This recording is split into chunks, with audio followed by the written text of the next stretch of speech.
Sem Neura no ar, e hoje tá tudo diferente porque tem participação especial, a primeira participação especial do canal, e é uma pessoa que vai contribuir muito para sua vida. Tudo que ela vai trazer, todas as informações que ela vai passar, vai ajudar muito na situação que você pode estar vivendo.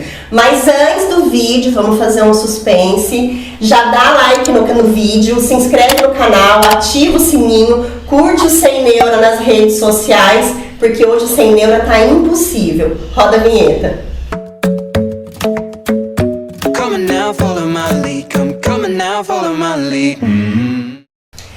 Bom, como eu já disse para vocês, participação especial da minha amiga pessoal e profissional, Karina Franqueira. Gente, a Karina, ela trabalha com codependência há muitos anos e a gente está aqui hoje para falar não só da profissional exemplar que a Karina é, mas também trazer essa questão da experiência pessoal que ela teve com a codependência. A Karina é assistente social, é especialista em dependência química, já coordenou o CREAS da cidade, o CAPS, já foi articuladora da saúde mental da cidade, hoje é coordenadora do Comitê de Políticas Públicas, então não tinha outra pessoa para estar trazendo no Sem Neura hoje para falar de codependência que não fosse ela. Obrigada, viu? Obrigada pela parceria de sempre, pela amizade. Tamo aí, o canal tá aberto para você trazer a sua experiência pessoal e profissional, pra gente poder ajudar cada vez mais famílias que passam pela situação da dependência química e que são codependentes e às vezes nem sabem que estão vivendo essa dinâmica toda da codependência. Eu que agradeço primeiro o seu convite, e para mim é algo muito particular, muito familiar. Sim. Né? Já que a gente está falando de família, para a gente estar aqui trocando essas informações, e o mais importante para mim como profissional é chegar até a casa de qualquer pessoa que está passando por essa dificuldade, porque ela é muito, muito séria, né? Sim. Mas também não é um tabu, né? Porque às vezes as pessoas ficam totalmente desesperadas com essa situação, e aí no caso a gente vai dizer que não é algo simples, mas que é algo que tem como a gente sair dessa situação. Sim. Vamos lá. Você acha que a sua vivência, a sua experiência particular com a dependência química, ela influenciou a sua escolha de como assistente social ir para trabalhar nessa área? Influenciou muito, né? Porque quando a gente vive, né, como a gente diz, na pele a situação, a gente começa a ver outras pessoas e dizer, puxa vida, eu passei por essa situação, Sim. O que eu posso fazer para modificar? E foi isso que aconteceu. Eu passei por essa situação dentro de casa, passei por todos os erros, né, por todas as tentativas que hoje eu vejo como erro, porque eu de alguma forma estudei para isso. Você entende que precisa ser feito, sim, hoje, né? Mas isso não quer dizer que as pessoas são culpadas, né, por elas fazerem isso. Sim. Então, no caso, por isso influenciou muito. E aí, acho que tudo que eu sou como profissional vem muito da vivência que eu que você viveu. Sim. E a gente está numa situação em que hoje em dia é muito difícil quem não tem isso dentro de casa. Não necessariamente ali o marido, o filho, o pai, a mãe, mas perto da gente, né? Pelo menos uma pessoa da família de todo mundo, ou quase todo mundo, tem uma dificuldade com o cigarro, tem uma dificuldade com o álcool ou com as outras drogas ilícitas. Às vezes tem até, a gente pensa nessa questão do vício só na questão do álcool e da droga, mas a gente sabe que tem o vício do sexo, tem o vício do jogo, existem múltiplos, a gente está vivendo uma realidade hoje de dependência de internet, aquela pessoa que não consegue se desconectar do celular. Então hoje muitas coisas podem ser vistas como vício, né? Então não é só da dependência química que a gente está falando em si, mas hoje a gente vai estar focando nessa parte, porque é uma realidade da nossa sociedade e a gente precisa trazer cada vez mais esse tipo de informação. Você percebe que tudo aquilo que você internalizou desse processo de anos te faz olhar para essa família com um olhar diferente, às vezes de quem não viveu isso na pele?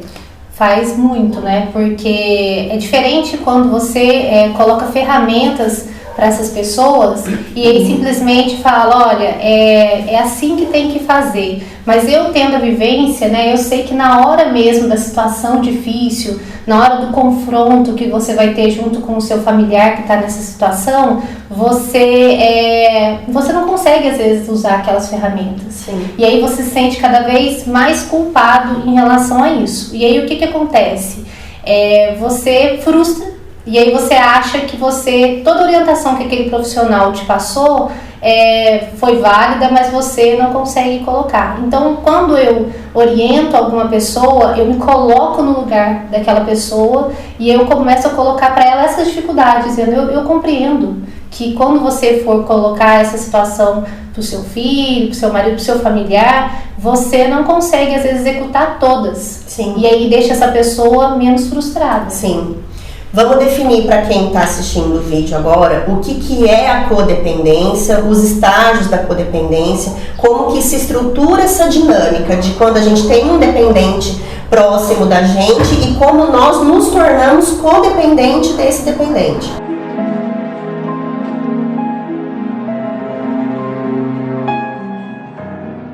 A codependência é quando você deixa de viver, né, suas questões normais e tenta viver o problema do outro. É claro que é impossível, né, quando você tem uma pessoa dentro de casa com um problema tão grande que é o problema das drogas e você simplesmente falar assim, não, o problema é só dele e eu não tenho nada com isso. Então, eu acho que a codependência é natural de você conviver com um dependente químico. Ela vai existir.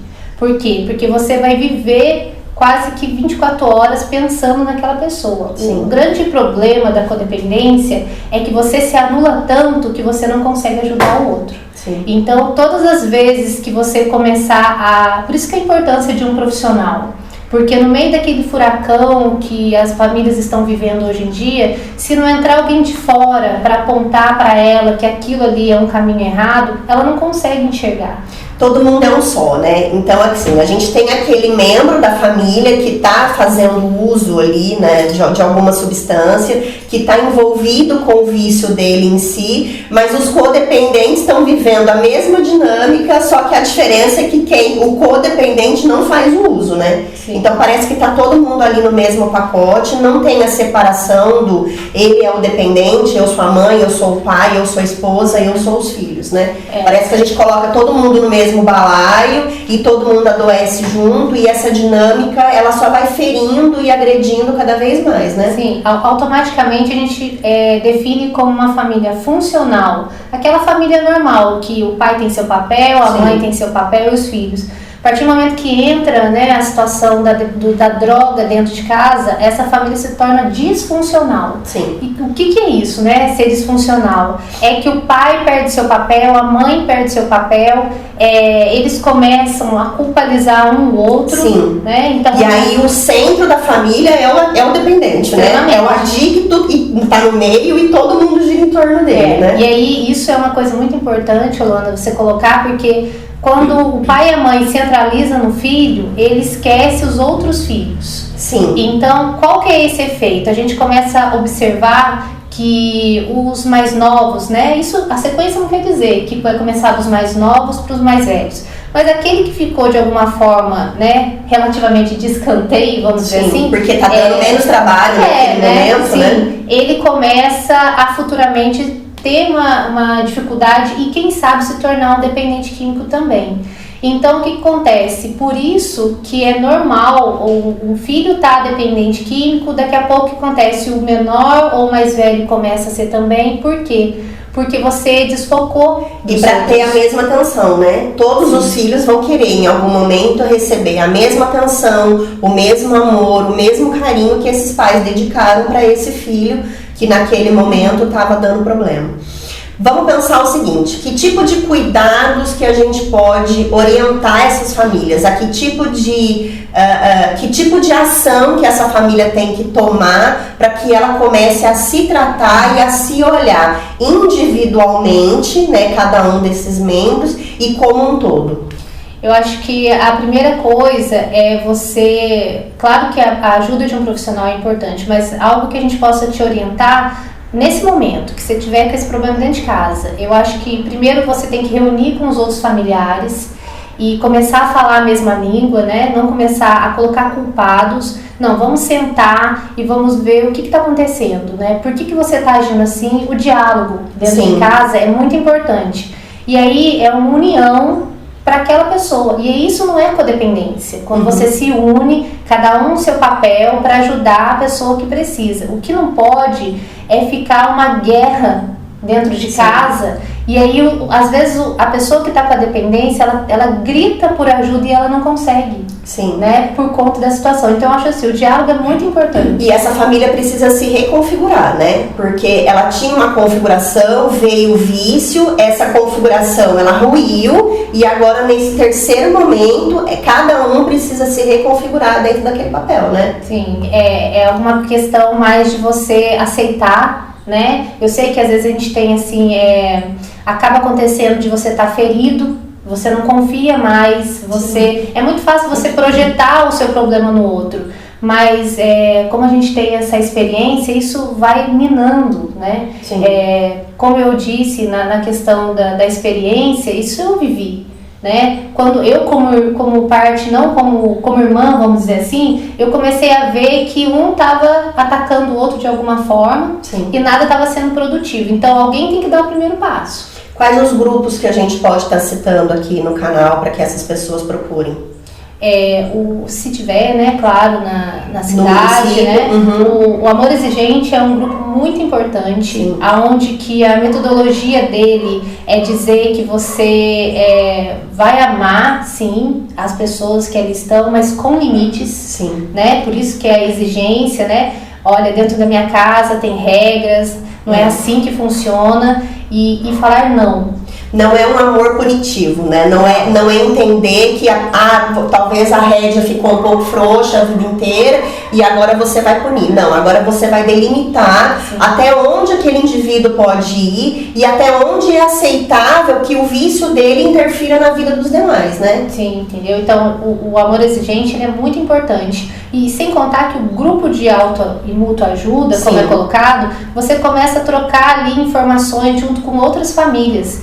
Porque o que acontece? Eu tenho certeza que as famílias que estão, né, vendo esse vídeo, ela se acha única no mundo que tem aquele problema. Passando por essa Não é possível, só eu que estou passando por isso. E são milhares de famílias que estão passando. Quando você troca, né, você divide um pouco esse problema, isso ajuda muito. Gera conforto, né? Acho que a família passa a ficar mais em paz e entender que o que ela fez, a outra família também fez. Acho que isso vai tirando um pouco a culpa, vai tirando um pouco a raiva, né? Vai tirando um pouco a responsabilidade. Porque quando é o filho, é o pai e a mãe que automaticamente já começam a questionar o outro. Quem fez mais, quem fez menos, né? Quem é o mais culpado, menos culpado. Quando é o marido, automaticamente a esposa passa a ser o centro da atenção ali, como a culpa é sua, né? O que você fez para que ele usasse? O que você fez para que ele recaísse? E na verdade, a responsabilidade da droga é do usuário, né? Ele, por algum motivo, por alguma razão que precisa ser compreendido no histórico, tudo isso vai estar lá no vídeo. Se vocês voltarem um vídeo no canal, vai estar lá o vídeo de dependência, a gente vai estar falando sobre isso. Então, essa dinâmica precisa ser compreendida. Quais os erros mais clássicos que as famílias cometem? A família começa a entrar num processo primeiro de negação. A gente diz que existe um ponto cego nessa situação. Sim. Por que esse ponto cego? Vou colocar algumas experiências que eu vivi. Eu trabalho também com tratamento. E aí, quando você chega conversando com a pessoa que está com a dependência e com a família primeiro ela começa a responder primeiro com o dependente. Por quê? Porque ela tomou conta da situação da vida dele. Então, não é mais aquela pessoa, né, que vive. Ela vive por ele, né? Ele ou ela, seja quem for. E aí, quando você pergunta para a pessoa quanto tempo faz que você está em uso, né? A família automaticamente ela responde, exemplo, 5 anos. E aí o dependente da pessoa olha e fala, não, faz 12. Faz 20, vocês estão sabendo agora. E aí é um choque, né? Porque, aonde eu estava nesse ponto cego? Sim. Então, o ponto cego é muito a negação. A pessoa que está com a situação da dependência química, quem está de fora, um familiar que está de fora, um tio, um primo, ele tem noção total que aquela pessoa está fazendo uso. Sim. Tanto é que ela fala, não é possível, você não está vendo? Sim. Né? Sim. Mas isso não é uma coisa, a pessoa não vê mesmo. Ela não consegue enxergar porque ela bloqueia. Não é possível que meu filho ou minha filha está vivendo tudo isso. Ou que a minha esposa ou meu esposo, né? Não importa quem seja. Então, assim, ela começa a negar. Segundo, que ela também tem uma questão de querer fazer sozinha. Então ela pensa, eu vou conseguir fazer parar, não é possível. Então ela não procura ajuda, ela começa a criar métodos. E aí eu falo de experiência própria. Os nossos métodos falham, né? Porque isso é uma doença que ela tem vários critérios, né? Como foi abordado no outro vídeo, que ela é muito específica, então assim, tem que estudar muito para entender. Não dá para ir por um processo intuitivo, né? Não é uma doença que dá para se tratar, tipo, não, eu vou fazer isso porque isso vai dar certo. Mas ainda é o olhar da família. Porque a gente tem que pensar, gente, a dependência química, ela não tem idade, ela não tem cor, ela não tem sexo, as pessoas não começam numa cronologia, né? Antes, ainda acontece, mas não é uma via de regra. Fuma o primeiro cigarro, aí toma o primeiro porre, aí experimenta o primeiro baseado e depois vai para as outras drogas. Existiu já alguns anos atrás esse padrão. Hoje não. Hoje a gente percebe relatos de crianças que já iniciam o uso da primeira droga, que acaba virando a droga de preferência, como a cocaína, por exemplo. Então, quando a família descobre esse adolescente, né, que começou às vezes como uma criança, a gente tem hoje uma realidade de mulheres cada vez mais, né? Antes era a coisa mais rara que tinha, era a gente ouvir, minha filha, minha irmã, minha mãe. Não, hoje mulher também tem, o índice de internação de mulheres e de tratamento de mulheres aumentou cada vez mais. Mas a família pega, geralmente quando o dependente, ele já está na droga de preferência, ele já determinou que aquela droga é a droga né, que ele mais vai usar, só que o negócio já está acontecendo há anos. Né? Então essa discrepância às vezes de há quanto tempo você está nessa condição é o que assusta a família, né? Verdade. E a família, ela começa a se auto-manipular, né? Porque ela começa, primeiro ela esconde de todos os outros familiares, né? Porque ela fica se achando culpada também em relação a isso. Então, assim, uma coisa que é importante, que a gente até já citou, é dizer que estar codependente é quase que automático quando você tem um dependente. Agora, permanecer codependente, que aí é o problema. Sim. Entendeu? Então, assim, não é problema você hoje tá passando por uma situação desta, né? E pensar assim, nossa, tudo que elas estão falando sou eu e eu tô errando. Não é porque é automático, né? Então, assim, só que assim, a gente precisa ter um clique de dizer, não tá dando. Eu existo mesmo o fulano, o beltrano, o ciclano ser usuário de droga e fazer parte da minha vida, né? Não pode continuar vendo, o que acho que pra mim é o que mais... A conclusão de tudo isso é que o familiar, o codependente, ele perde a identidade dele como pessoa, como ser humano, para ser só o alguém de um dependente, né? Então, assim, pra gente fechar agora, vamos fazer um retrospecto mesmo. Do passo a passo e de como que a gente pode ajudar essa família a direcionar o tratamento dela, tá, gente? Esse vídeo é pra gente falar da família. Então, o que a família tem que fazer, quais os recursos que ela pode usar para que ela se insira dentro de um processo de tratamento. São situações que estão te bloqueando. Sim. Se você começa a viver isso e pensa, eu vou pro trabalho, eu só penso naquela pessoa, eu chego em casa, eu tenho que trancar tudo por conta daquela pessoa, então isso já é um grande problema. Então, qual que é a situação agora? Procure ajuda. Né? Não faça sozinho porque... Não se sinta obrigado a isso, né? Não faça isso porque isso vai deixar você cada vez mais deficiente perante essa situação. Existem vários lugares que podem estar ajudando, porque tem municípios que têm certos locais, outros que não têm, mas existem locais de forma particular, né, profissionais de várias situações, como um psicólogo, né, psiquiatra, por exemplo, já. Sim, por exemplo, no meu caso, mesmo eu sendo assistente social, mas é um profissional especializado nessa área. Existe também locais como CAPS, que é um Centro de Atenção Psicossocial. Alguns CAPs, eles são específicos para álcool e droga. Sim, nem todo município tem, né? Porque às vezes não abrange. Mas um ambulatório de saúde mental, ou você simplesmente peça ajuda a algum amigo. Por que pedir ajuda para o amigo? Porque o amigo está fora daquela zona de situações ruins, né? Entendeu? Sim. Aí essa pessoa, quem sabe, ela pode te orientar. Claro, não é para todo mundo que você fala isso. Sim. Né? Porque às vezes você não é inconfortável, né? Mas se você confia naquela pessoa, não guarda para si.